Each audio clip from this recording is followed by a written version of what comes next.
Bismillahirrahmanirrahim. Assalamualaikum warahmatullahi wabarakatuh. Alhamdulillahi ala ihsani wa syukru lahu ala taufiqihi wa amtinani. Asyhadu an la ilaha illallah wahdahu la syarika lahu ta'ziman li sya'ni. Wa asyhadu anna Muhammadan abduhu wa rasuluhu da'ila ridwani. Allahumma salli alaihi wa ala alihi wa ashabihi wa ikhwani. Hadirin dan hadirat yang dirahmati Allah Subhanahu wa taala, bulan Ramadan adalah bulan yang spesial. Karenanya ketika masuk bulan Ramadan, Rasulullah SAW memberi kabar gembira kepada para sahabat dengan mengatakan, Atakum Ramadan syahrun mubarak. Sungguhnya bulan Ramadan telah mendatangi kalian dan dia adalah bulan yang penuh dengan keberkahan. Dan kita tahu dikatakan berkah karena di situ banyak kebaikan dan menetap, ya. Maka dikatakan bulan yang berkah, isyarat bahwasanya pada bulan Ramadan pahala banyak, ya, diberikan oleh Allah, tidak seperti di bulan-bulan biasanya. Pahala yang banyak dan menetap. Adapun tentang keutamaan Ramadan sangat banyak, kita sampaikan sebagian sebelum kita menyebutkan amalan yang terbaik yang bisa kita lakukan di bulan Ramadan. Di antaranya bahwasanya pada bulan Ramadan dibuka pintu langit, dalam sebagian riwayat dibuka pintu rahmat, dalam sebagian riwayat dibuka pintu surga. Futtihat abwabus sama. Pada bulan Ramadan dibuka pintu-pintu langit. Dalam riwayat futtihat abwabur rahmah, dibuka pintu-pintu rahmat. Dalam sebagian riwayat futtihat abwabul jannah, dibuka pintu-pintu surga. Adapun dikatakan dibuka pintu-pintu langit, isyarat bahwasanya amal mudah diterima. Amal mudah diterima pada bulan tersebut. Sebagaimana firman Allah Subhanahu wa taala, ilaihi yas'adul kalimut thayyibu wal amalu salihu yarfa'uh. Kepada Allah lah diangkat kata-kata yang baik dan kepadanya lah diangkat amal soleh. Jadi amal soleh mudah diterima, menembus langit, diangkat kepada Allah Subhanahu wa taala. Berbeda dengan bulan-bulan yang lainnya. Kemudian di antaranya futihat abwabur rahmah, yaitu rahmat Allah sangat mudah mengenai seseorang di bulan Ramadan. Seorang di bulan Ramadan mudah mendapatkan rahmat Allah Subhanahu wa taala, dan kita tahu ini pertanda bahwasanya seorang mudah untuk masuk surga karena masuk surga dengan rahmat Allah Subhanahu wa taala. Kemudian juga dalam riwayat futtihat abwabul jannah, dibukakan pintu-pintu surga, dibuka sebagai pertanda ini adalah zamannya untuk mudah sebab masuk surga, untuk mudah sebab masuk surga, karena pintu-pintu surga dibuka untuk motivasi orang-orang beramal soleh di bulan tersebut. Maka ini kesempatan besar bagi kita untuk meraih rahmat Allah sebanyak-banyaknya, meraih pahala sebanyak-banyaknya, kemudian juga mudahnya amal diterima. Demikian juga semula mengatakan mudahnya doa dikabulkan oleh Allah Subhanahu wa taala. Dan di antara keutamaan bulan Ramadan, ya, bahwasanya Ramadan adalah sebab mudah untuk masuk surga dan dimerdekakan dari atau dibebaskan dari neraka Jahannam, ya. Karena dalam hadis kata Rasulullah SAW, walillahi utaqa'u minan niran wa dzalika kullul lailah. Dan Allah memiliki hamba-hamba yang tercatat bebas dari neraka Jahannam, dan itu berlaku setiap malam. Berlaku setiap malam di bulan Ramadan. Kita di bulan Ramadan ada mungkin 29 malam atau 30 malam. Setiap malam ada kesempatan bagi kita untuk tercatat bebas dari api neraka Jahannam. Maka jika 30 malam lewat lantas tidak diampuni oleh Allah, tidak ditetapkan bebas dari neraka, maka ini hamba yang celaka. Dalam satu hadis kata Rasulullah SAW, Raghima anf man adraka Ramadan fansalakha falam yukfar lahu. Sungguh celaka seorang hamba yang bulan Ramadan lewat, atau merugi seorang hamba yang bulan Ramadan lewat kemudian dia tidak diampuni oleh Allah Subhanahu wa taala. Dalam hadis tersebut Rasulullah SAW gandengkan di antaranya dengan kata Rasulullah SAW, Raghima anf man adraka abawaihi fil kibar atau indal kibar ahadahuma aw kilaihima thumma lam yadkhulil jannah. Sungguh merugi seorang diberi kesempatan oleh Allah mendapati kedua orang tuanya di masa jompo, salah satunya atau keduanya, kemudian tidak bisa masuk surga. Artinya orang ini sungguh merugi karena Allah telah berikan kesempatan bagi dia untuk masuk surga dengan mudah. Di antaranya tinggal berbakti kepada kedua orang tuanya di masa jompo. Ini dia masih diberi kesempatan bertemu kedua orang tuanya di masa jompo, namun tidak dia gunakan untuk menjadi sebab masuk surga. Kemudian Rasulullah mengatakan, Raghima anf, sungguh merugi orang yang mendapati Ramadan 29 malam, 39 malam, fansalakha minhu, kemudian Ramadan lewat, lantas ternyata dia tidak diampuni oleh Allah Subhanahu wa taala karena kesempatan banyak tiap malam. Maka seorang berusaha memanfaatkan bulan tersebut. Kemudian di antara keistimewaan bulan Ramadan, pahala dilipat gandakan oleh Allah Subhanahu wa taala secara kuantitas maupun kualitas. Secara kuantitas maupun kualitas ya. Jadi adapun berapa jumlahnya wallahu alam bisawab. Tidak ada disebutkan secara spesifik, tetapi sepakat para ulama di bulan Ramadan pahala dilipat gandakan secara kuantitas berlipat ganda, kemudian nilai pahalanya pun secara kualitas dilipat gandakan oleh Allah Subhanahu wa taala. Di antaranya seperti sabda Nabi sallallahu alaihi wasallam, al-umratu fi Ramadan ta'dilu hajjah ma'i.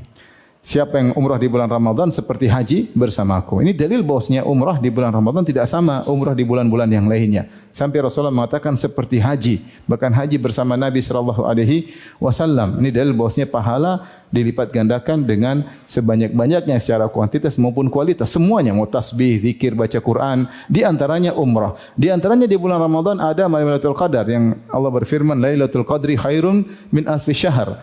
Malam Lailatul Qadar lebih baik daripada 1000 bulan. Siapa yang beribadah di malam tersebut diberi taufik oleh Allah dengan ibadah yang diridhai oleh Allah, maka seakan-akan dia telah beribadah sekitar 83 tahun lebih. Bayangkan malam paling 10 jam atau 12 jam, ketika dia beribadah dengan ibadah yang diridhai oleh Allah seperti dia beribadah 83 tahun lebih. Dan ini menunjukkan pahala bulan Ramadan ditingkatkan secara kuantitas maupun kualitas. Di antara dalil juga akan hal ini bahwasanya pahala di bulan Ramadan ditingkatkan kuantitas maupun kualitas adalah kisah tentang dua orang yang hijrah ke Madinah wa kana islamuhuma jami'an, ya, keduanya sama-sama masuk Islam, kemudian keduanya sama-sama hijrah kepada Nabi sallallahu alaihi wasallam. Fa kana ahaduhuma ashadda ijtihadan minal akhar. Yang satu lebih semangat ibadah daripada yang satunya. Yang satu lebih semangat daripada yang satunya. Ternyata yang lebih semangat ibadah ini kemudian masuk dalam medan perang, kemudian mati fi sabilillah, meninggal, mati syahid. Yang kedua, yang kurang semangat ibadahnya ternyata hidup setahun setelahnya.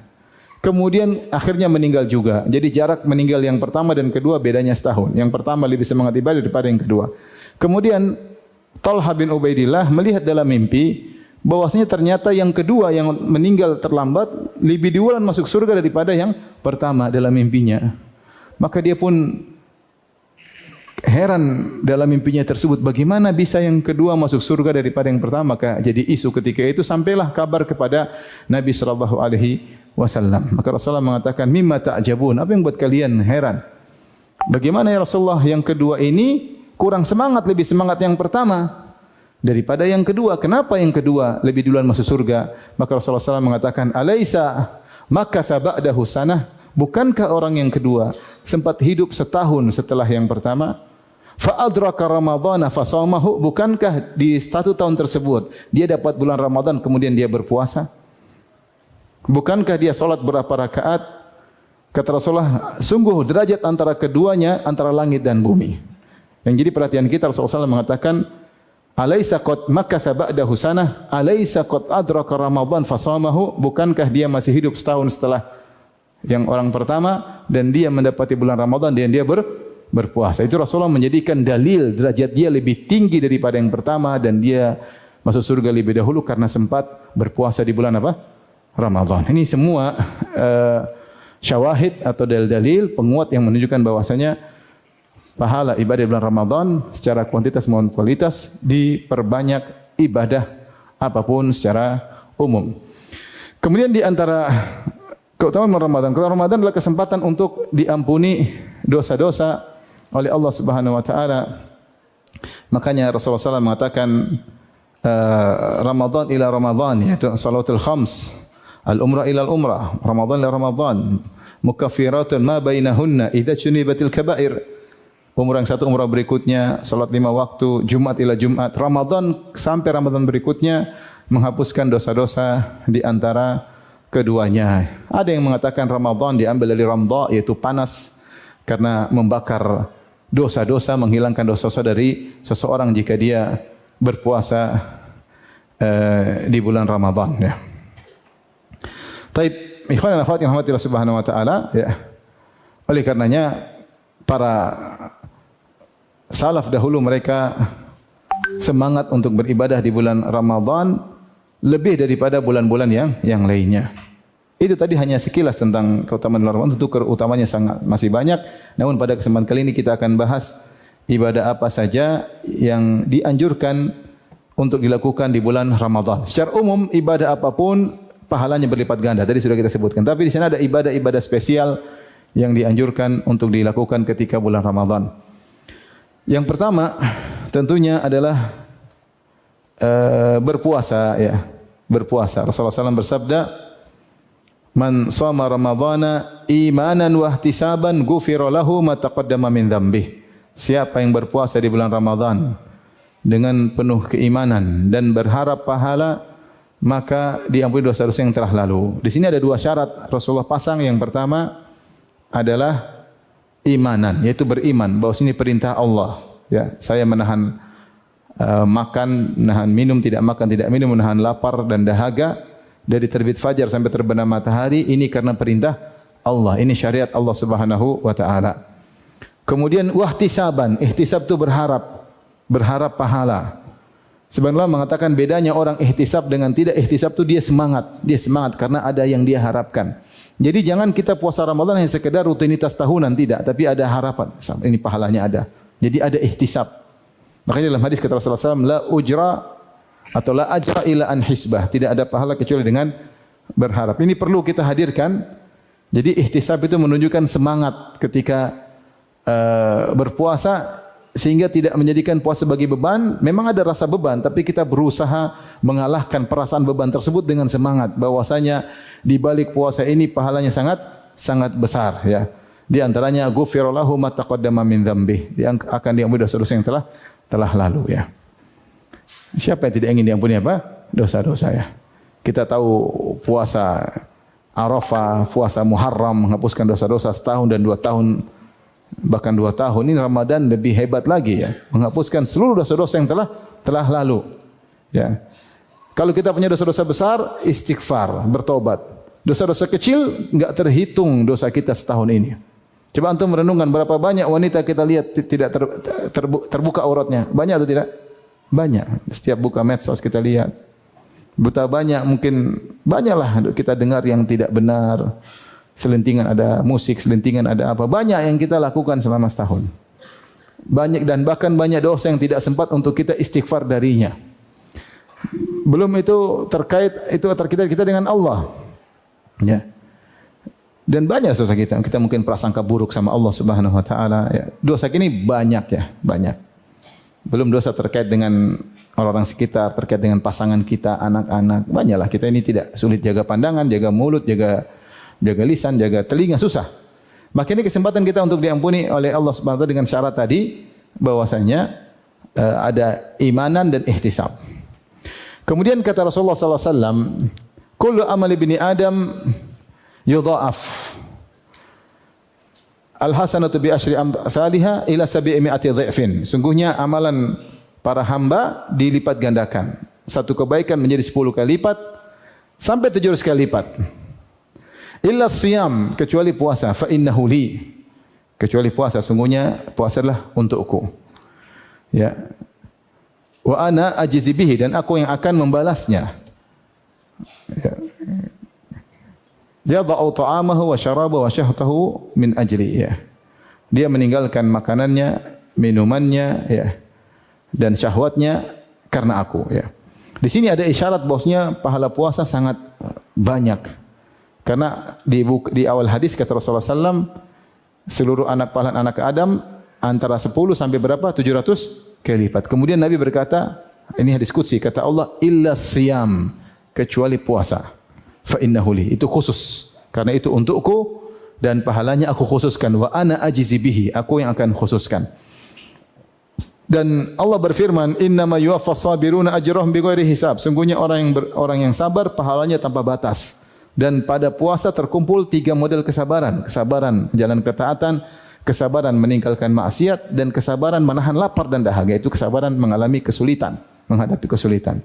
3 macam sabar, as-sabru ala ta'ah, as-sabru anil ma'siyah, as-sabru fi al-masaib, indal masaib, 3 sabar dalam jalan ketaatan, sabar meninggalkan maksiat, dan sabar mengalami penderitaan terkumpul pada puasa.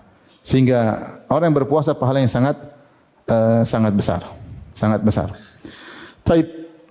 Apa yang membedakan puasa dengan yang lainnya? Karena Allah berfirman dalam hadis qudsi tadi, fa innahu li, sungguhnya itu untukku. Amal anak Adam seluruhnya untuk dia, adapun puasa untukku. Kenapa? Ada sekitar 8 pendapat disebut Ibnu Hajar rahimahullah Fathul Bari, 8 atau lebih. Di antara 2 pendapat yang menarik, pertama kata Ibnu Hajar rahimahullah taala bahwasanya ada beberapa pendapat ya. Misalnya dia mengatakan bahwasanya puasa itu tidak tercampur dengan riya. Puasa enggak bisa riya. Jadi puasa tidak bisa dimasuki oleh riya dan sum'ah. Tidak bisa dimasuki oleh riya. Kecuali orangnya cerita. Kecuali orangnya cerita. Kalau dia tidak cerita, orang tidak tahu dia puasa atau tidak. Ya. Ini di antaranya. Makanya puasa itu tidak termasuki oleh riya. Ya. Ada juga pendapat bahwasanya puasa tidak akan digugurkan oleh dosa, namun dibantah oleh Ibnu Hajar rahimahullah karena ada dalil yang menunjukkan puasa seorang bisa gugur gara-gara kezaliman yang dia lakukan. Ya. Tapi di antaranya dia mengatakan bahwasanya puasa itu adalah tidak termasuk dalam, tidak bisa kemasukan riya. Misalnya kalau kita puasa Ramadan, demikian kalau kita puasa Senin Kemis, ya orang tidak tahu kecuali kita kabarin, saya sedang puasa. Kalau kita enggak ngabarin, tidak ketahuan. Ya, kecuali kita upload status ya baru ketahuan. Kalau kita enggak upload status enggak ada yang tahu. Ya. Dan amalan yang paling jauh dari riya semakin dicintai oleh Allah Subhanahu wa taala. Yang tidak terkontaminasi dengan riya sedikit pun, tidak ada celah sedikit pun, semakin dicintai oleh Allah Subhanahu wa taala. Makanya Allah berkata fa innahu li, bahwasanya puasa itu adalah untukku. Di antaranya kenapa puasa pahalanya besar? Tadi sudah disebutkan karena dia termasuk dari sabar, bahkan masuk dalamnya 3 jenis sabar. Taib. Kemudian juga tadi sudah kita isyaratkan juga puasa menggugurkan dosa. Di antaranya Rasulullah SAW mengatakan dalam hadis Sahih Bukhari, ya, fitnatur rajuli fi malihi wa ahlihi wa jarihi tukaffiruhu as-salatu was-sadaqatu was-siyam. Atau kama qala Nabi sallallahu alaihi wasallam. Fitnah yang menimpa seseorang gara-gara terkait dengan istrinya, anaknya, hartanya, tetangganya. Jadi arti maksudnya gara-gara mereka ini dia bisa terfitnah, bisa terjerumus dalam dosa-dosa. Dia bisa berdosa gara-gara tetangganya sakit tidak dia tengok, dia cuekin. Dia bisa berdosa gara-gara anak-anak ingin ikutin kemauan anak-anak padahal salah. Dia bisa dosa gara-gara istri mungkin tidak menunaikan hak istri atau nurutin istri padahal tidak benar. Seorang bisa terfitnah. Di antaranya yang bisa menggugurkan dosa-dosa karena fitnah tersebut adalah kata Nabi as-siyam, puasa. Adalah puasa. Taib, ini yang pertama, tentunya ibadah yang paling diandalkan ya, puasa. Kemudian puasa akan beri syafaat kepada orang yang berpuasa pada hari kiamat kelak. Ya.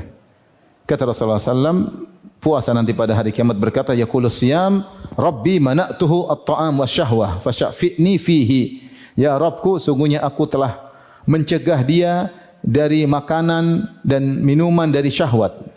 Maka berilah izin kepadaku untuk beri syafaat kepada dia. Yaitu puasa datang memberi syafaat kepada orang yang berpuasa.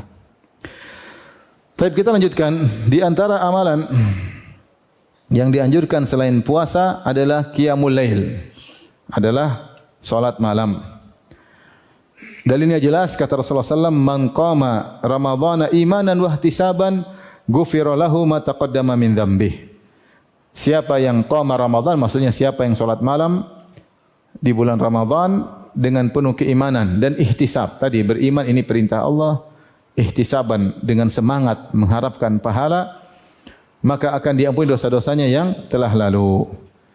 Bahkan jika dia bisa salat berjamaah di masjid sampai imam selesai, maka dia dianggap telah salat semalam suntuk. Kata Nabi sallallahu alaihi wasallam, inna rajula idza qama ma'al imami hatta yansarif kutiba lahu qiyamul lailah. Siapa yang salat malam bersama imam sampai selesai, sampai imamnya selesai, maka dicatat baginya salat semalam suntuk. Ustaz, kalau imamnya ternyata cuma salat setengah jam, ya sudah, kita ambil zahir hadis. Dia cuma salat 11 rakaat, cuma setengah jam atau 1 jam, dapat pahala semalam suntuk. Ya. Terus kalau dia mau tambah lagi solat sendiri terserah, tapi bonus. Tapi dia sudah memegang pahala solat semalam suntuk. Ini seorang berusaha untuk tidak terlewatkan solat berjamaah, berusaha. Kalau dia solat berjamaah terus suatu saat dia sedang berpergian, suatu saat dia sedang safar sehingga dia harus solat sendiri, tetap tercatat dia solat berjamaah. Ini saya ingatkan ya. Berusaha terus solat berjamaah. Hari pertama, hari kedua, tahu-tahu ternyata hari ke 28 kita harus mudik, ya, ketemu orang tua, dipanggil orang tua, sehingga kita akhirnya solat di kendaraan, solat sendirian. Tidak ada masalah, tetap tercatat kita biasa solat apa? Berjamaah. Karena Rasulullah bersabda, "Idza maridul abdu aw safar kutiba lahu makana ya'malu muqiman sahihan." Jika seorang hamba sakit atau sedang bersafar, tetap dicatat baginya amal perbuatan yang biasa dia kerjakan ketika sedang sehat dan ketika sedang tidak bersafar. Maka seorang berusaha tidak melewatkan solat berjamaah karena pahalanya adalah pahala solat semalam suntuk. Diriwayatkan istri dari Habib Abi Muhammad, dia berkata kepada Habib ketika di malam hari dia bangunkan untuk salat malam, "Qad dhahaba al-lailu," telah pergi malam. "Wa baina aidina tariqun ba'id," ya. Dan depan kita ada jalan yang sangat jauh. Itu habis ini ada alam barzakh, terus ada hari kebangkitan, perjalanan masih jauh. "Wa zaduna qalil," dan bekal kita sedikit. Wa qawafilu salihin qad sarat qiddamana. Sementara rombongan orang-orang soleh telah berjalan di luan. Sudah banyak yang meninggal, sudah berjalan di luan. Wa nahnu qad baqina, adapun kita masih di sini ya. Jadi dia semangati suaminya untuk apa? Bangun salat malam ya. Di antara bekal yang terbaik adalah qiyamul lail. Makanya Rasulullah SAW bersabda, "Alaikum bida'bis salihin min qablikum. Alaikum biqiyamil lail fa innahu da'bus salihin min qablikum." Hendaknya kalian salat malam karena itu kebiasaan orang-orang soleh sebelum kalian. Maka seorang jadikan sarana mumpung bulan Ramadan semangat untuk salat malam. Dan salat malam yang terbaik di bulan Ramadan adalah di awal malam. Itu yang dicontohkan oleh Nabi sallallahu alaihi wasallam. Karena di dalam bulan Ramadan ada salat yang spesial yaitu salat berjamaah. Adapun selain bulan Ramadan seorang salat sendiri-sendiri dan diusahakan dia tidur dulu kemudian dia salat di akhir malam atau di tengah malam. Tapi bulan Ramadan tidak. Rasulullah salat di awal malam. Supaya apa? Supaya memudahkan masyarakat untuk salat, ya. Rasulullah SAW pernah salat 3 kali berjamaah. Setelah itu Rasulullah SAW hentikan karena takut diwajibkan. Kemudian dipraktikkan oleh para sahabat setelah Rasulullah SAW meninggal, dipraktikkan oleh Umar bin Khattab. Umar bin Khattab menyuruh Ubay bin Ka'ab jadi imam di awal malam. Di awal malam, ya. Maka seorang hukum asalnya berusaha salat malam di awal malam. Sebagian ulama mengatakan kecuali seorang yang hafidh Quran kemudian ternyata di masjid mungkin dia tidak bisa tidak bisa puas, maka dia boleh salat di akhir malam, boleh. Ini pendapat sebagian ulama. Tapi secara umum masyarakat salat di masjid. Secara umum masyarakat tidak hafal Quran, maka diimami oleh seorang hafidh untuk menemani masyarakat, semoga dia juga dapat pahala banyak karena dia menuntun masyarakat untuk bisa salat malam di awal malam, ya. Di awal malam, ya. Saya katakan tadi ada sebagian ulama mengatakan bagi orang yang hafal Quran, jika masjid sudah dicukupi oleh para hafiz-hafiz, dia boleh salat sendiri agar dia bisa bersendirian dalam salat, tetapi secara umum masyarakat hendaknya salat di masjid. Ya, ini ada pendapat yang lain tapi intinya secara umum masyarakat salat masjid dan dianjurkan di awal malam, bukan di akhir malam. Supaya apa? Masyarakat mudah untuk bisa salat karena itu dipraktikkan oleh Nabi. Nabi pernah salat tarawih sampai lewat setengah malam. Kemudian Rasulullah SAW selesai. Maka sahabat berkata, masih minta tambah. Kata para sahabat, "Ya Rasulullah, lau naffaltana baqiyata lailatina hadhihi." Ya Rasulullah, baru lewat setengah malam. Mungkin Rasulullah salat pada Isya, taruhlah sampai jam 1 misalnya.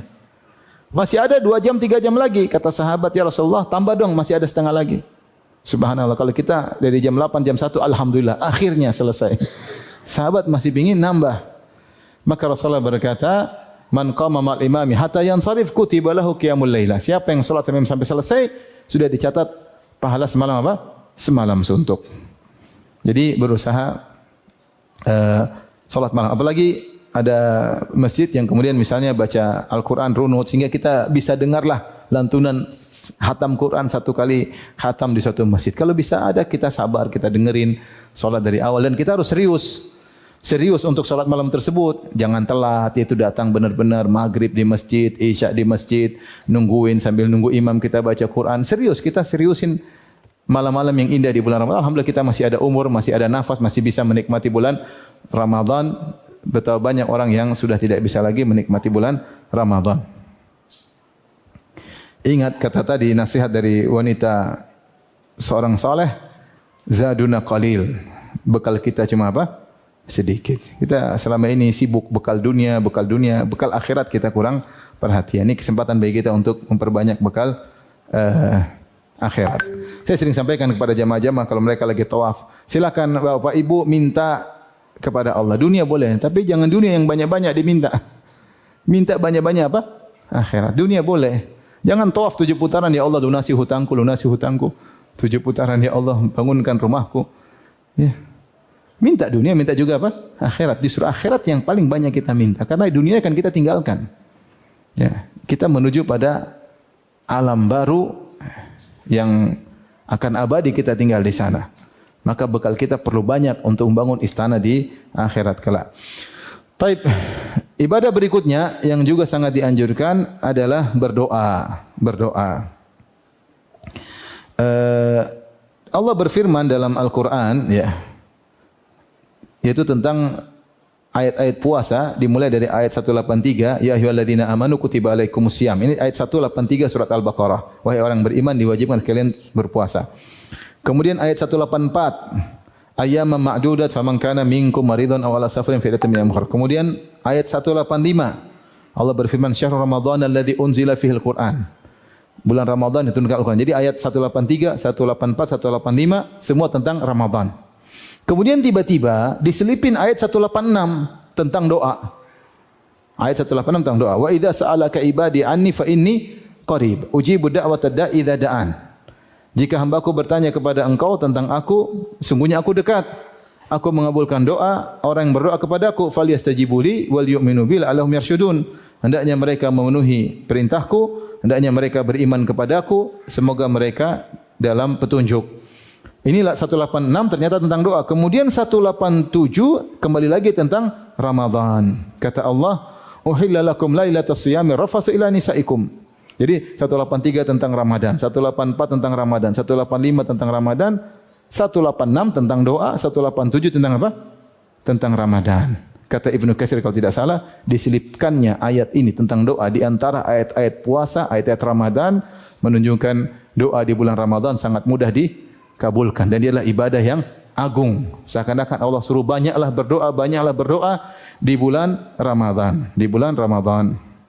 Dan kita tahu doa adalah ibadah. Tidak ada ruginya berdoa sama sekali. Karena doa adalah ibadah. Taruhlah doa kita tidak dikabulkan, kita sedang beribadah kepada Allah. Bahkan kata Rasulullah SAW, ad-du'a'u huwal ibadah. Doa itu adalah intisari ibadah. Kenapa? Karena ketika berdoa, banyak ibadah yang terkumpulkan pada kita. Pertama, kita mengakui kerendahan kita. Dan Allah suka hamba-hambanya yang mengakui kehinaan dirinya. Yang kedua, dia tahu tidak ada yang bisa menyelesaikan masalahnya kecuali kepada Allah. Itu tauhidnya berjalan. Hanya Allah yang bisa menyelesaikan permasalahanku. Yang ketiga, dia husnudzan kepada Allah Subhanahu wa taala. Dia tahu bahwasanya yang menentukan kebahagiaannya hanyalah Allah Subhanahu wa taala. Maka disitulah nampak kehinaannya, kerendahannya di hadapan Allah. Kemudian minta, ya Rabbi, ya Rabbi. Kondisi seperti ini, ketundukan seorang hamba kepada Allah ini sangat dicintai oleh Allah Subhanahu wa taala. Ya. Dan inilah puncak dari ibadah. Ibadah itu apa? Ghayatul dzul, puncak seorang menghinakan dirinya. Ma'a ghayatil mahabbah, puncak dia mencintai Allah Subhanahu wa taala. Itu terkumpul pada doa. Dia merasa hina dan dia mengakui keagungan Allah, kemudian mengatakan ya Rabbi, ya Tuhanku, penciptaku, dia minta. Ini seandainya tidak dikabulkan sudah merupakan ibadah agung di bulan Ramadan. Bagaimana lagi kalau pasti dikabulkan? Tetapi dengan salah satu dari 3 cara atau satu dari 4 cara. Ya, doa dikabulkan kata Nabi sallallahu alaihi wasallam, tidak ada seorang muslim pun berdoa laisa fihi itsmun wala khati'ah, di mana doa tersebut tidak berisi dosa atau untuk memutuskan silaturahmi, kecuali pasti akan dikabulkan. Satu caranya dikabulkan di dunia, yang kedua ditunda dikabulkan di akhirat, Yang ketiga, dipalingkan darinya keburukan yang setimpal dengan apa yang dia minta. Dalam sebagian riwayat diampuni dosa-dosanya. Diampuni dosa-dosanya. Maka tidak ada ruginya kita berdoa. Tidak ada ruginya kita berdoa. Yang pertama, dikabulkan dunia. Kabulkan dunia bisa langsung, bisa tertunda, tidak harus langsung. Mungkin kalau kita minta sekarang Allah kabulkan kurang pas, timingnya tidak pas, maka Allah tunda tahun depan, 2 tahun depan. Betapa terkadang kita berdoa, kita berhenti doa ternyata dikabulkan. 2 tahun lagi baru ternyata dikabulkan. 3 tahun lagi timingnya pas. Seandainya dikabulkan ketika itu kurang pas. Semakin dikasih puncak kenikmatan ketika 2 tahun berikutnya berhenti berdoa. Tugas kita berdoa.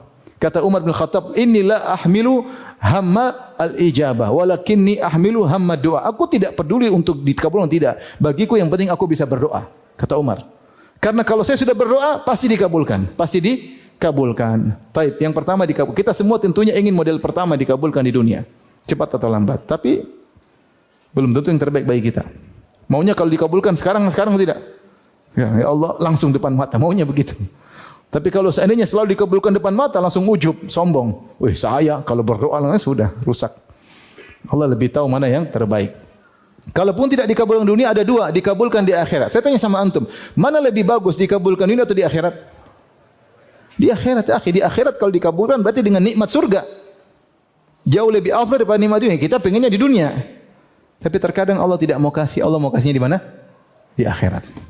Kalaupun tidak dikabulkan di akhirat, ada yang ketiga, pengkabulan dunia, dipalingkan keburukan yang semisal yang dia minta. Ya, misalnya dia minta, ya Allah, aku ingin daganganku ya untung 200 juta dalam panen, dalam musim dagangan lagi pameran ini, pingin untung 200 juta. Ternyata dia tidak untung, tetapi Allah hindarkan dia dari kerugian 200 juta misalnya. Misalnya, ya ini contoh, maksudnya dipalingkan dari keburukan yang semisalnya, dan dia tidak tahu ternyata banyak keburukan terhindar darinya karena dia sering berdoa. Dia bilang, ya Allah saya doa sehari 2 kali, 5 kali kok enggak ada. Ada banyak keburukan yang Allah palingkan dari kau, kau tidak tahu. Gara-gara kau banyak doa kepada Allah Subhanahu wa taala. Kalau tidak tiga ini ada yang keempat, diampuni dosa-dosanya. Dalam riwayat ini, sebagaimana Rasulullah mengatakan dalam hadis qudsi, Allah mengatakan, ya ibadi, wahai hambaku, ya bani Adam, wahai anak Adam, innaka ma da'autani wa rajautani ghafartu laka ala ma kana minka wala ubali. Wahai anak Adam, selama kau berdoa kepadaku, selama kau berharap kepadaku, aku ampuni dosa-dosamu dan aku tidak peduli betapa banyak dosamu. Di antaranya kata Allah, ma da'autani, selama kau berdoa kepadaku. Maka kita ini harus banyak doa, sering doa, terutama di bulan apa? Ramadan. Doa kapan saja ya. Terutama di waktu-waktu yang dikabulkan. Ya, antara azan dan iqamat berdoa, waktu sahur berdoa. Ini waktu yang terkadang orang lalaikan. Habis sahur sudah nunggu, ngantuk, tunggu apa? Padahal di antara doa yang dikabulkan di waktu apa? Sahur. Sebenarnya ini antara waktu yang terlalaikan, banyak waktu sahur. Kita tuh mau sahur berapa jam sih? Taruhlah 1/4 jam, makan 1/4 jam ngobrol sama keluarga, setengah jam, oke lah, sisanya kan masih ada waktu. Bisa kita baca Quran, bisa kita berdoa, bisa kita berzikir, bisa kita beristighfar. Sehingga di antara waktu yang sering dilalaikan oleh kaum muslimin adalah waktu sahur, dibuang-buang. Dibuang-buang, tidak ada manfaatnya. Sama ketika waktu berbuka juga banyak dibuang. Duduk, depannya ada gorengan, selesai. Ngobrol, terus ngobrol. Ngobrol setengah jam, nunggu gorengan. Jadi kita doa kapan saja, terutama doa yang dianjurkan di waktu-waktu yang dikabulkan. Dan di puncak doa mudah dikabulkan ketika mau berbuka atau ketika sedang berbuka. Kata Rasulullah SAW, dakwatu as-saim mustajabatun inda fitrihi. Kau kama kalau Nabi SAW, doanya orang yang sedang berpuasa dikabulkan ketika dia berbuka. Jadi jangan lupa banyak berdoa. Banyak berdoa. Antara azan iqamat berdoa. Lagi pingin tiba-tiba punya ide, berdoa. Karena tidak selalu kita ingin berdoa kepada Allah. Ketika tiba-tiba kita pingin sesuatu, angkat tangan. Memuji Allah, bersalawat kepada Nabi, angkat tangan berdoa, kita lagi connecting, terus selesai sudah, enggak ada masalah. Karena doa itu sendiri sudah merupakan apa? Ibadah, apalagi pasti dikabulkan. Taib. Nah, saya perlu ingatkan ketika akan berbuka, jangan lupa berdoa. Makanya kalau kita ke Masjid Nabawi, Masjidil Haram, di antara pemandangan indah yang selalu kita rindukan adalah menjelang berbuka orang pada berdoa. Orang pada berdoa. Subhanallah, berdoa. Luar biasa ya. Indah sekali. Mereka berdoa menangis. Ya. Sampai di antara cerita lucu kemarin saya buka puasa di Masjid Nabawi, di antara teman-teman kita ada salah seorang Habib ya, tapi dia di Saudi. Dia sama kita. Kemudian dia lagi berdoa. Ternyata dia suka gorengan. Terus kita goreng kata dia. Maksudnya taruhin satu sini, tapi dia enggak putus doa.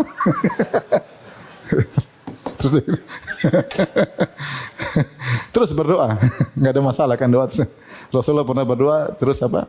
Tali kekang unta goyang dia tetap terus diangkat. Jadi enggak ada masalah.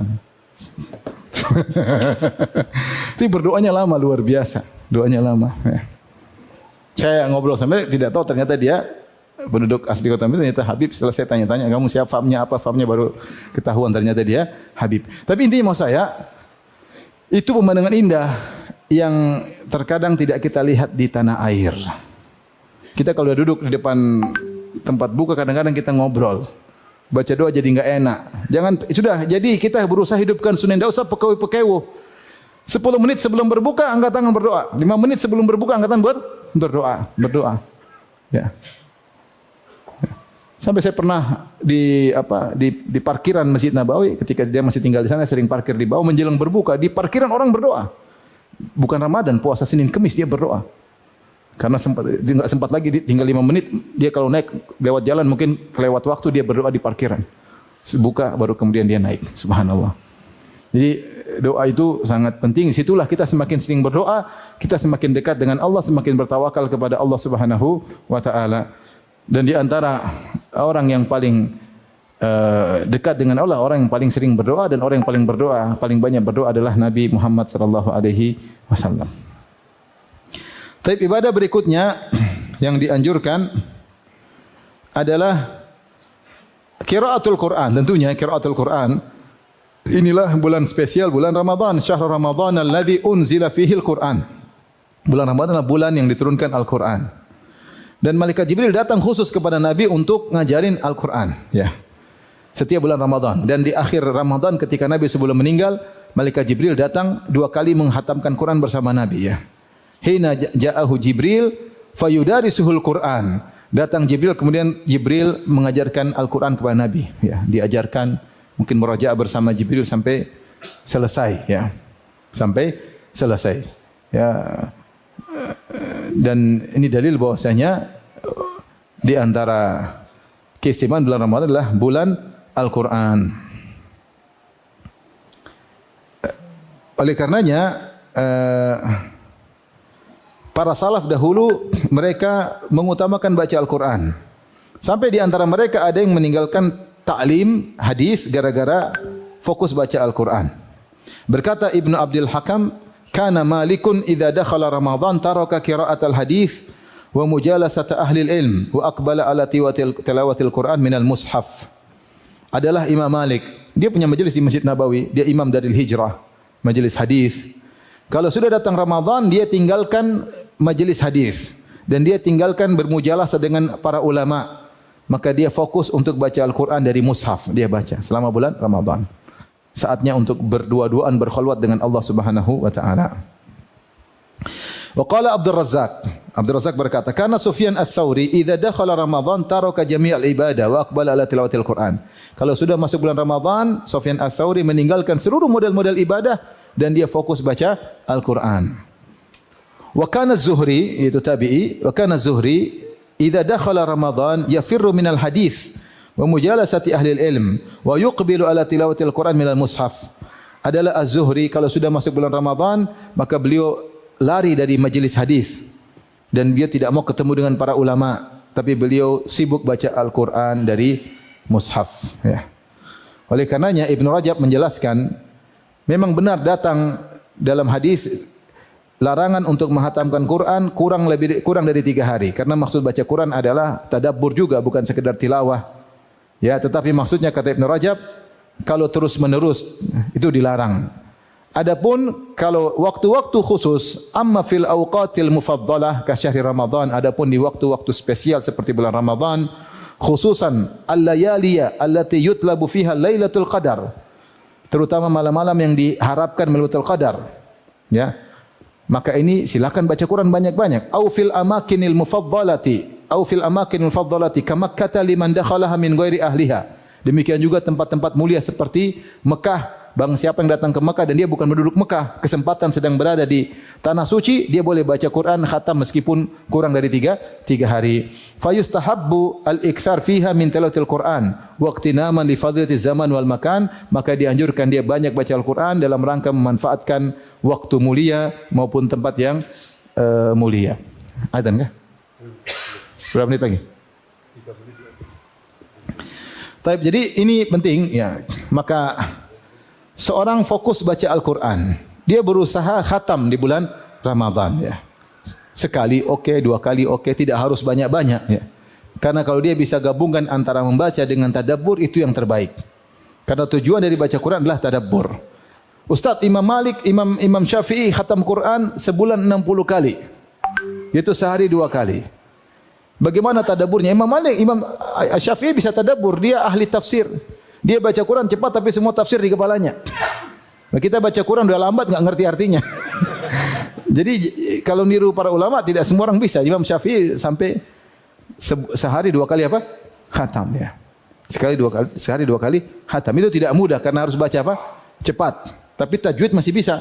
Di YouTube ada 8 jam saya pernah lihat 8 jam baca Quran dengan tartil dengan tajwid. 8 jam khatam Quran. Ada contohnya di YouTube. Ada seorang coba dia rekam bacaannya tartil. Masih tidak ada huruf yang terlewatkan, terpotongkan, enggak. Tapi memang orang Arab bacanya 8 jam selesai. Kalau Imam Syafi'i mungkin lebih cepat. Berarti kalau 2 kali khatam taruhlah 7 jam berarti sekitar butuh 15 jam mungkin. Ada waktu tidur, ada waktu istirahat. Ya.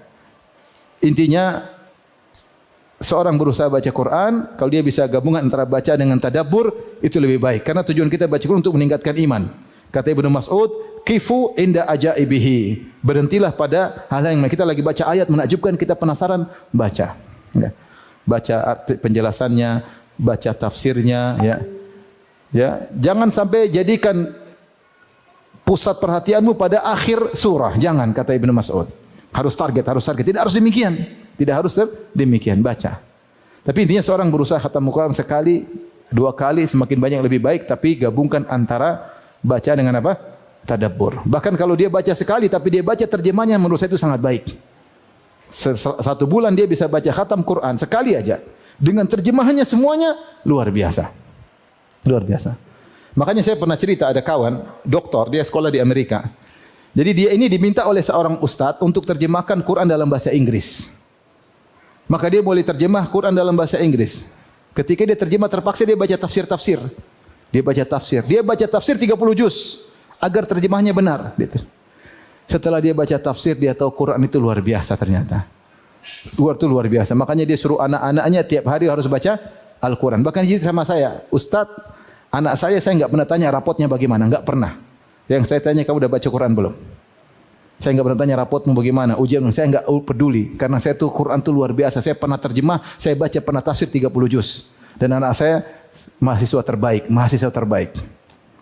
Ini sekedar cerita. Maksudnya seorang berusaha baca Quran, kalau bisa paham terjemahannya sampai bikin proyek. Saya proyek Ramadan kali ini, saya ingin baca Quran dengan apa? Terjemahannya. Ada aplikasi Quran Tadabbur kan, tinggal apa? Tinggal download. Taib ikhwan dan akhwat yang rahmatillah subhanahu wa ta'ala, agar kita bisa mewujudkan semangat kita baca Quran, kita harus pelit waktu. Tidak usah pakai orang aja ngobrol. Ini masalah kita ini hobi ngobrol. Jangan hobi ngobrol, hobi baca komentar dibaca. Orang gila pun komentarnya kita baca. Gila, kenapa kau baca kalau tahu komentar orang gila?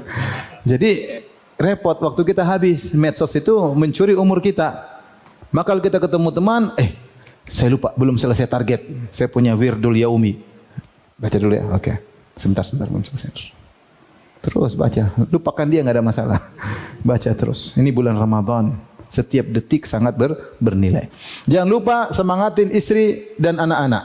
Semangatin istri dan anak-anak untuk baca Al-Quran. Kalau perlu kasih mereka hadiah, target berapa, sudah banyak. Baca enggak? Coba baca, Abi mau dengar, bacanya kayak gimana? Biar dengerin. Biar mereka cinta dengan bulan apa? Ramadan. Ya, kasih mereka hadiah, kasih mereka motivasi. Kita dapat pahala juga. Mereka baca, pahala juga buat kita karena kita yang suruh. Insyaallah. Anak 5 semuanya khatam, bonus 5. 2 kali khatam, 10 bonus juga buat kita. Enak kan? Makanya jadi bapak yang baik. Taib. Jadi jangan lupa nyuruh anak-anak juga untuk baca Al-Qur'an. Istri juga suruh baca Al-Qur'an agar mereka menjadikan hari mereka hari Qur'ani. Amalan berikutnya adalah umrah di bulan Ramadan. Saya bacakan hadisnya, hadis riwayat Bukhari dan Muslim. An Ibnu Abbas radhiyallahu anhuma, dari sahabat Ibnu Abbas, qala Rasulullah sallallahu alaihi wasallam limra'atin minal ansar. Rasulullah berkata kepada seorang wanita dari kaum Ansar, "Ma mana'aki an tahujji ma'ana?" Kenapa kau tidak hajian? Sayang tidak, saya Rasulullah mau haji. Kenapa kau tidak haji?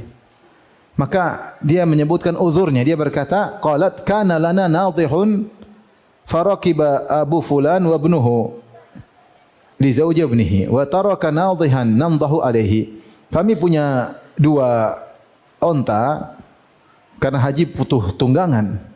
Yang satu sudah dipakai oleh suamiku dan anaknya untuk hajian. Tinggal satu untuk ngurusin rumah. Karena onta ini ngambil air untuk kebutuhan rumah. Makanya saya enggak bisa berangkat karena urusin apa? Rumah. Taib. Jadi dia tidak bisa haji karena ada uzur, iya enggak? Apa kata Nabi? Fa idza kana Ramadan i'tamiri fihi. Kalau tiba bulan Ramadan, berumrahlah di bulan tersebut. Fa inna umratan fi Ramadan hajjah. Karena umrah di bulan Ramadan adalah haji. Jadi Rasulullah kasih solusi, ganti kau berhaji karena kau tidak bisa berhaji denganku, tunggu bulan Ramadan agar kau bisa berhaji. Sebagai solusi karena sekarang kau tidak bisa apa? Hajian. Maka seorang kalau diberi rezeki oleh Allah Subhanahu wa taala, tidak usah ragu-ragu umrah ketika Ramadan. Tidak harus bintang 5, bintang 7 juga boleh. Yang penting tiba di Mekah. Yang penting tiba di Mekah. Salat, yang penting umrah. Mau umrah 2-3 hari, yang penting bisa umrah, enggak ada masalah. Datang umrah salat balik, ya. Tidak mesti bintang apa? Bintang 5 ya. Mau bintang 7 mau sampai jalan jauh enggak ada masalah, yang penting saya umrah. Urusan pahala urusan Allah. Emang yang umrah bintang 5 berarti pahalanya lebih makbul? Enggak. Enggak ada dalil akan hal tersebut. Yang penting seorang berusaha ikhlas kepada Allah Subhanahu wa taala. Berikutnya, ya, di antara amal yang paling yang dicintai oleh Allah Subhanahu wa taala adalah al-jud, yaitu dermawan. Dan ini sangat spesial dari Nabi sallallahu alaihi wasallam. Kata Ibnu Abbas radhiyallahu anhuma, kana Rasulullah sallallahu alaihi wasallam ajwadan nas. Rasulullah adalah orang yang paling dermawan. Wa kana ajwad ma yakun fi Ramadan, dan beliau di puncak ajwad ma yakun, di puncak kedermawanan ketika bulan Ramadan. Hina yalqahu Jibril, ketika bertemu dengan Jibril. Wa kana yalqahu fi kulli lailatin min Ramadan, dan Jibril mendatangi Nabi setiap malam di bulan Ramadan. Fayudarisuhul Quran, dan Jibril mengajari Nabi Al-Quran. Fala Rasulullah sallallahu alaihi wasallam ajwadu bil khair min ar-rihil mursalah. Sungguh Rasulullah sallam lebih dermawan, dan kedermawannya lebih daripada angin yang berhembus, Ini hadis ada beberapa faedah. Yang pertama, Jibril mengkhususkan waktu malam untuk baca Al-Quran. Oleh karena baca Al-Quran di waktu malam lebih afdal daripada siang hari. Ya, makanya dalam hadis Rasulullah berkata, "As-siyam wal Quran yashfa'ani." Sungguhnya puasa dan Al-Quran memberi syafaat lil abdi yaumal qiyamah, pada seorang hamba pada hari kiamat. Yaqulu siyam, puasa berkata, "Rabbi mana'tuhu minat ta'am wa syahwah." Ya Rabbku, aku telah menghalanginya dari makan dan minuman. Fasyafi'ni fihi, izinkanlah aku beri syafaat kepada hamba ini. Wa yaqulul Qur'an, Al-Quran berkata, "Mana'tuhun nauma bil lail." Fasyafi'ni fihi, aku menghalangi dia tidur di malam hari. Kenapa? Karena dia baca Al-Quran. Maka berilah syafaat bagiku, izinkan aku untuk beri syafaat kepadanya. Qala fayushaffa'ani, maka keduanya diberi izin untuk beri syafaat. Itu puasa dan baca dan Al-Quran. Maka kalau bisa baca Quran siang malam boleh, tapi di antaranya sempatin baca Quran di malam hari. Kemudian Ibnu Abbas berkata, "Wa kana ajwad ma yakun fi Ramadan." Yang Rasulullah di puncak kedermawanan ketika bulan Ramadan. Kenapa? Ketika Jibril datang di malam hari ngajari Nabi Quran. Sebagian ulama, kalau tidak salah Ibnu Al-Mulakin, dia berkata, sebab kenapa Nabi lebih dermawan lagi karena dia ketika semakin banyak baca Quran, diajarin langsung oleh Jibril, semakin dunia tidak ada nilainya, semakin akhirat semakin tinggi di hati Nabi sallallahu alaihi wasallam, sehingga mudah dia mengeluarkan apapun yang dia miliki untuk akhiratnya. Kan akan kita baca ayat tentang surga, tentang neraka, hidup cuma sebentar, hidup adalah ujian, tentang macam-macam ya, baca tentang berita-berita akhirat sehingga jadilah dunia semakin ringan sehingga mudah bagi dia untuk dermawan, dermawan. Maka seorang berusaha ketika bulan Ramadan dermawan, sumbang sana, sumbang sini ya, silaturahmi ya. Kalau punya tante, punya bibi, jangan terus ambil apa namanya? ATM, banking, pencet. Tindis nomor 3, pencet nomor 3. Nolnya ingat ya, jangan 5 nolnya. Nolnya 6. Kalau tambah satu lagi luar biasa. Kalau punya duit. Bismillah. Bismillah. Bismillah. Kirim. Malam 27 kirim sana, kirim sini. Malam Lailatul Qadar, kirim sana, kirim sini. Sekarang dermawan tidak harus keluar rumah. Dalam masjid juga bisa. Nah, yang penting mau pencet atau enggak itu masalahnya. Kalau enggak bisa. Keluar rumah cuma satu sewu ya. Buat mending dalam rumah, dalam masjid sejuta. Kalau punya uang, kalau enggak punya ya sudah. Ya, nganterin sumbangan orang. Enggak ada masalah. Semampunya seorang dermawan. Tapi Rasulullah SAW disebutkan lebih dermawan, lebih cepat daripada angin berhembus. Kenapa disamakan dengan angin berhembus? Karena angin berhembus itu punya dua sifat. Sifat pertama cepat, kedua tersebar. Angin kan kalau bertiup cepat dan tersebar. Maka Rasulullah kebaikannya cepat, tidak nunda-nunda. Dan juga tersebar. Ramadan seperti itu. Ada apa? Ada proyek apa ini? Ada bismillah langsung ada. Mikir siapa? Kirim. Ada kalau punya duit. Kalau enggak punya fokus bayar utang bulan Ramadan. Baik. Di antara amalan yang dianjurkan lebih kalau tadi dermawan secara umum, di antara kedermawan khusus adalah memberi makan. Memberi makanan it'amut ta'am. Rasulullah bersabda dalam hadis Zaid bin Khalid Al-Juhani, Rasulullah SAW bersabda, "Man fattara sha'iman kana lahu mithlu ajrihi ghairu annahu la yanqusu min ajri sha'im syai'." Siapa yang memberi buka puasa kepada seorang yang sedang berpuasa, maka bagi dia seperti pahala orang tersebut tanpa mengurangi pahala orang yang berpuasa tersebut sama sekali ya. Maka para salaf dahulu mereka ya semangat untuk beri makanan dan ini umum ya. Kalau hadis tadi memang khusus tentang buka puasa tapi tidak terbatas pada buka puasa. Seorang beri makanan untuk buka puasa, untuk sahur. Ya, untuk yang penting memberi makanan adalah amalan seorang yang dicintai oleh Allah terutama di bulan Ramadan, terutama ketika untuk berbuka puasa. Yang terakhir, yang keberapa? Yang keberapa? Oh, masih ada lagi, belum? Masih ada lagi. Sekarang yang keberapa? Ke-8. Iktikaf. An Ibnu Umar radhiyallahu anhuma anna Nabi sallallahu alaihi wasallam kana ya'takifu fil ashril awakhir min Ramadan. Rasulullah SAW iktikaf di 10 hari terakhir bulan Ramadan. Rawahul Bukhari. Saya bacakan perkataan Ibnu Qayyim tentang pentingnya iktikaf ya, dari kitab Zadul Ma'ad. Beliau berkata, "Lamma kana salahul qalbi wa istiqamatuhu ala tariqi sayrihi ila Allah Ta'ala mutawaqqifan ala jam'iyatihi ala Allah." Tatkala istiqamahnya hati dan baiknya hati dalam perjalanan menuju Allah tergantung pada fokusnya hati.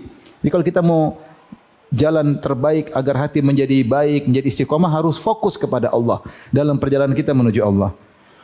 Walammi sya'athihi bi ikbalihi bil kulliyya ala Allah Ta'ala. Kemudian memperbaiki ya hal-hal yang semerawut dirapikan agar kita bisa fokus kepada Allah. Fa inna sya'athal qalbi la yulimmuhu illa al ikbal ala Allah Ta'ala. Carut marutnya atau tercecernya pikiran sana pikiran ke sini ya tidak bisa diperbaiki, tidak bisa difokuskan kecuali dengan fokus kepada Allah. Kemudian beliau mengatakan dan wa kana fudhulut ta'ami wasyarabi fudhul mukhalatil anam mulakhalatil anam wa fudhulil kalam wa fudhulil manam mimma yaziduhu sya'athan wa yushattituhu fi kulli wadin. Dan ketika terlalu banyak makan, terlalu banyak minum, sering ngemil sana, ngemil sini, makan sana, kalau ke jalan-jalan cari makan apa namanya? Kuliner ya. Itu zaman saya kecil enggak ada istilah kuliner. Kuliner itu baru muncul belakangan ya enggak? Sehingga jadi trendy kuliner ya. Dulu orang enggak punya duit enggak ada kuliner, sekarang duit banyak sana kasih. Kuliner itu Terlalu banyak makan, terlalu banyak minum, fudulu mukhalatatil anam, dan terlalu banyak bercampur baur dengan sesama manusia. Ke sana ngobrol, ketemu sini, lihat.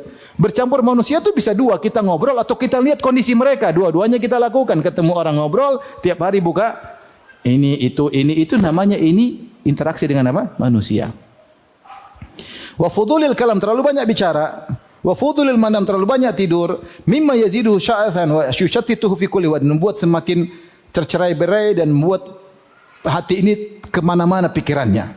Setiap lembah ada pikiran, sana pikir sini. Wa yaqta'uhu an sayrihi ila Allah Ta'ala, dan ini menyebabkan dia terputus dari jalan menuju Allah. Butuh fokus. Kalau terlalu banyak pikiran, terputus, terhenti. Bagaimana pikir akhirat? Terhenti, pikir sana, pikir sini, pikir sana, pikir sini.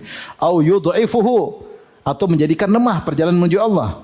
Iqtadat rahmatul azizir rahim bi ibadihi an syara'a lahum minas shaum ma yudhibu fudul at-ta'ami wasyarabi wa yastafrighu minal qalbi akhlata syahawati al-mu'awwiqah an sayrihi ila Allah. Maka rahmat Allah mengkonsekuensikan, Allah mensyariatkan puasa. Apa fungsi puasa kata Ibnu Qayyim? Menghilangkan terlalu banyak makan, terlalu banyak minum, mengeluarkan berbagai macam model syahwat dari hati seorang yang menghalangi dari perjalanan menuju Allah. Orang punya syahwat susah. Syahwat pengin nonton, syahwat pengin dengar, syahwat ini menghalangi orang dari jalan Allah pada Allah Subhanahu wa taala. Kemudian yang pertama syariat puasa, yang kedua wa syara'a lahumul i'tikafa, dan Allah juga syariatkan i'tikaf. Alladzi maqsuduhu wa ruhuhu uquful qalbi ala Allah taala. Maksud dan tujuan dari i'tikaf adalah menghentikan hati untuk fokus kepada Allah. Wal khalwatu bihi, dan berkhalwat bersama berduaan dengan Allah Subhanahu wa taala. Wal inqita'u anil ishtighali bil khalqi, dan terputus dari connecting dengan manusia. Wal ishtighalu bihi wahdahu, dan sibuk dengan Allah semata. Bihaitsu yasiru dzikruhu wa hubbuhu wal iqbalu alaihi fi mahalli humumil qalbi wa khataratihi, dan seterusnya. Jadi maksud dia, tujuan dari i'tikaf itu agar seorang fokus kepada Allah. Maka setahun penuh kita tidak berkhalwat dengan Allah. Kita ada khalwat mungkin sekali zikir, salat malam, tapi kita ingin fokus benar-benar selama 10 hari kita bisa fokus hanya dengan Allah Subhanahu wa taala. Latih diri kita. Maka latih diri kita, bikin jadwal, begitu 10 hari terakhir kita libur, gimana caranya? Minta cuti kayak minta apa kayak, kita bisa i'tikaf, fokus. Dan ingat, i'tikaf fokusnya adalah, kata Ibn Rajab, hakikat i'tikaf adalah qatul anil ala'iq, qat'u al-ala'iqi anil khalaiq wa ittisalu bi khidmatil khaliq. Memutuskan segala connecting dengan makhluk, kemudian menyambung connecting dengan Allah. Itu hakikat i'tikaf. Kita i'tikaf ramai, tapi jangan banyak ngobrol sekali-sekali boleh. Rasulullah pernah ngobrol dengan sahabatnya, Rasulullah pernah ngobrol dengan Sofiyah, tapi bukan itu. Jangan sampai kita i'tikaf ngobrol terus. Ya. Sesekali boleh untuk menghilangkan kejenuhan, kebosanan. Ya. Ngobrol di i'tikaf, gimana kabar? Gimana? Ini memang i'tikaf. Kemudian, besok ya, kau bawa pisang goreng, kau bawa mie goreng, bawa ini. Bawa kopi, bawa ini. Warung kopi pindah di masjid. Ngobrol 1 jam, 2 jam. Ini i'tikaf warung kopi. Enggak, itu menghilangkan tujuan i'tikaf. Tujuan i'tikaf itu kita berdua dengan Allah. Sibuk membaca Quran boleh, baca tafsir boleh.